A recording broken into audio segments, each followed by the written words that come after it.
I was once an ex-offender. I used to sell drugs. I was a drug dealer.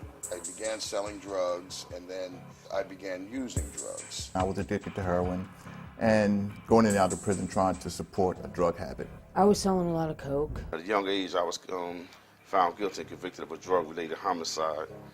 And I served over 20 years in the penitentiary. When I see a flashback of my life with someone else, it immediately stops me dead in my tracks.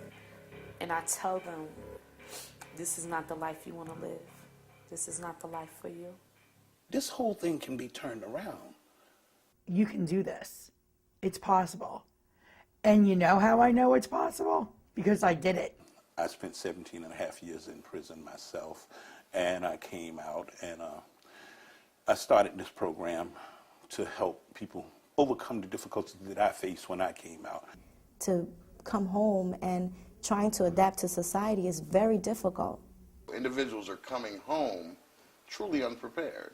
You have an individual that doesn't have any stability in the basic needs of any human being. These men and women are coming out of jail and they have nowhere to go. They're homeless. Some of them had to go back to drug-infested houses. Finding employment is another difficult situation. When you're filling out applications, you have to check the box, whether and tell them if you've been convicted of a crime. All of a sudden, family members realize is that they got a burden in the house.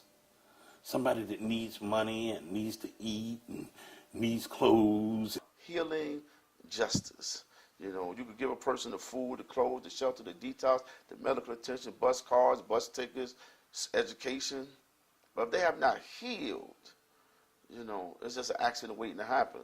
So they have to start thinking, how am I to get back to the community now? This is with anything. It comes within yourself, what you want to do with your life. It's about a renewing of the mind. You want to get out of that old mindset and transfer that energy into something positive. I found out that to be enveloped in pride, it doesn't work. To have all the answers, it doesn't work. Just sit back and listen. I got life parole. You be on parole, you got to make a decision about what battles to stay in, what battles to stay away from. You can't walk around here looking for trouble. You can't walk around starting a lot of nonsense and think that you ain't going to find it, because you will find it. A lot of guys came home and they dead. They got their brains blown out. Treatment works when you're willing and ready to work it. But treatment also gives a seed of hope. I don't get arrested anymore because I don't use. I have a disease of addiction. It's mind and mood altering, just like a diabetic. My recovery, my disease. My responsibility, nobody else's. The transitional housing phase was truly beneficial to me because it allowed me an opportunity to build up a foundation prior to actually having to fully re-enter society. I believe a peaceful setting, it brings about something internal. Now I have keys to an apartment building, and I can put on my TV, I can play in my bed, I can go in my refrigerator. If you don't have family support, you have to have someone that you can go to and you can call on that's going to be in your corner. I have good friends. I've removed myself from individuals that are not positive individuals. So I really had to almost recreate not only who I was, but also recreate the environment that I'm around in my free time. I did not do this alone. I had a sponsor. I had a network of people that have been in recovery. I had my church. Education allows you more choices, and it qualifies you, prepares you that you can make qualified and educated decisions rather than foolish decisions.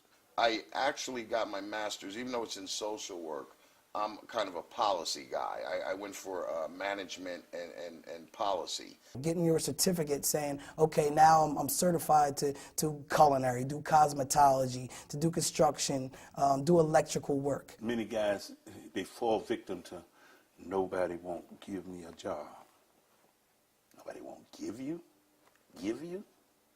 Get a squeegee in a bucket. White do windows, big business. There's so many different avenues to make money, even in a recession. It doesn't matter if you knock on 100 doors and everybody slams the door in your face. You got to get out and create your own job.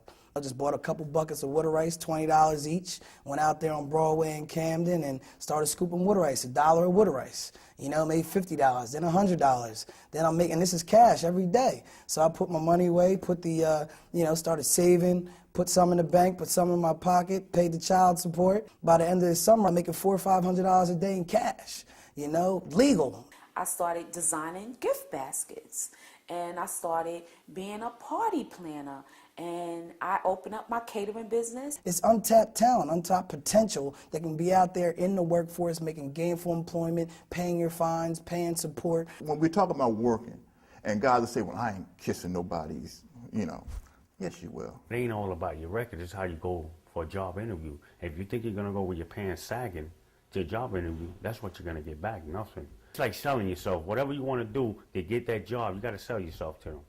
It's challenging.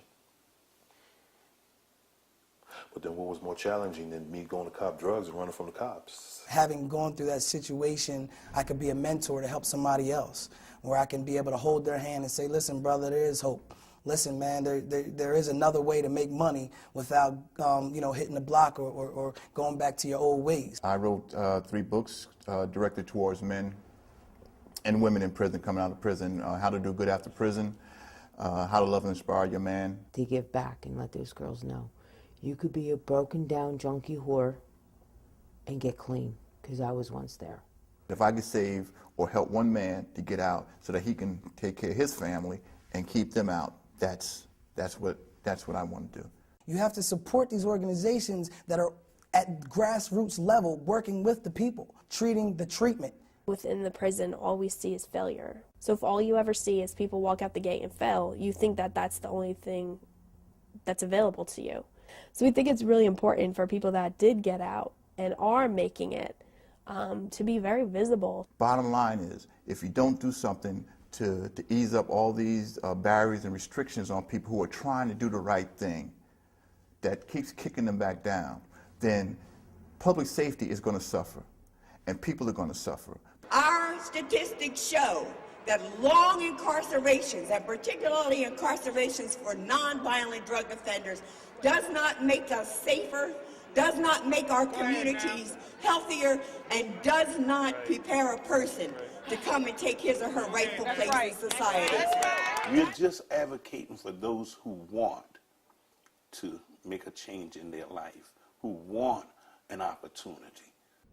I know there's a lot of guys out here who want to try to do the right thing, and a lot of people who don't know anything about ex-offenders or offenders and stuff like that. They may think they lie. They don't want to turn their life around. It's not true. There's always a chance. I was 30 years old when I changed my life around. Well, I was about 25, but I was still in prison. I was determined when I came home that I was never coming back to this place. I was determined to make a change. And I recognize that there's going to be some things that are not going to be in agreement with me. So what do? I just work through it. I cope. You work, you get blessings. That's how I look at it. Life you got to work for. Blessings you got to work for. If you put the action and effort into it, you're going to get blessings. There is hope. And it's all about hope, and it's all about believing. But understand one thing, nothing comes easy. If you want it, you got to work for it. So that's what we do. We work hard. I'm not going to violate the law. I'm not going to start using drugs. I'm not going to abuse women, abuse society. So success to us that have served tremendous amounts of time, in the penitentiary, is staying free, staying healthy, wearing clean clothes, having a roof over your head, staying strong, being happy, enjoying your life, eating good, living good, and that's success. I don't have a lot of money. I mean, I have a home, but I have family, and I have grandchildren, and I have that sort of richness in the life that most men in prison say they want. This experience in the prison made me want to continuously every day be a better human being. I think that's a great thing, that if each one of us can just do that. We all talk about the same thing and want to do the same thing. If someone could look at us and say, he did it, why can't I do it? and then go on to start doing it, that's the most important thing. If we didn't have to say anything in our life, that's the most important thing.